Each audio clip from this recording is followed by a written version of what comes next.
Okay, so pinalitan ko yung ano, yung tawag dito, yung auxiliary light na GR-X4 sa ano, sa Denali DL4. So pair na Denali na siya ngayon, hindi na siya mix. So yan. Medyo maliit siya ng konti sa ano, sa GR. Ito siya.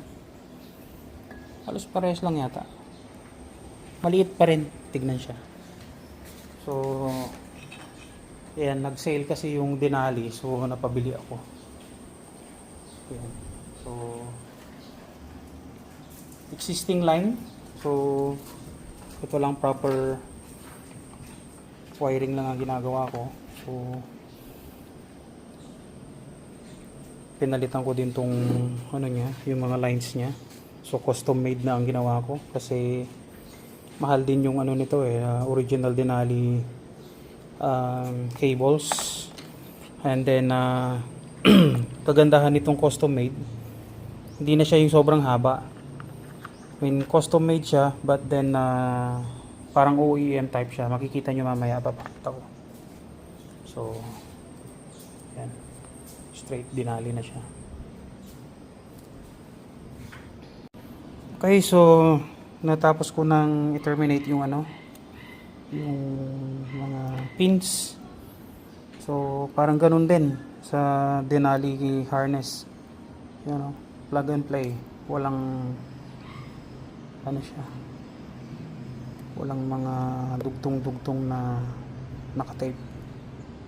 Okay, so test na lang ito, balik ko mamaya. Yan, so working na. Ano na yung Denali DL4. So additional lang ito. So as usual, ang controls niya ay dito. So press 1, 2, 3, 1, 2, 3, mamamatay. On, 1, 2,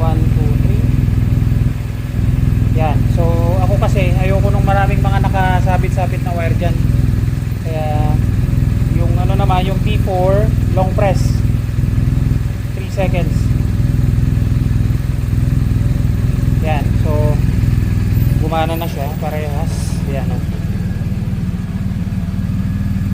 Yan, so ito pang foggy, ano siya, pang fog. Ito naman pang daylight ko. However kasi sa mga areang ano, bawal na yung ano, naka auxiliary ng araw.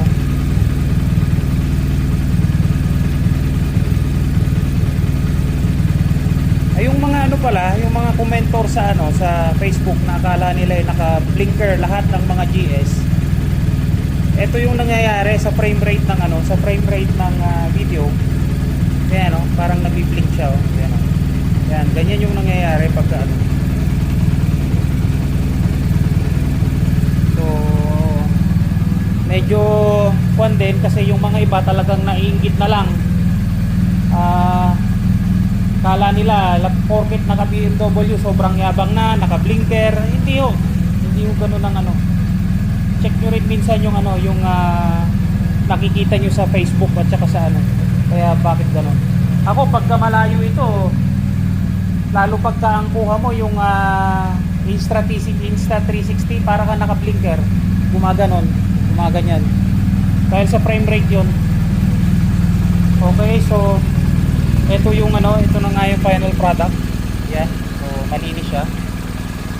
Yan. Ito yung controls niya, yung PanSmart. Denali din yan. Pero sa ano yan, sa Hex Easy ka ng may-ari niya, pero parang nirebrand lang ng Denali. Yan, so babalik ko na yung mga fairings niya. Okay na.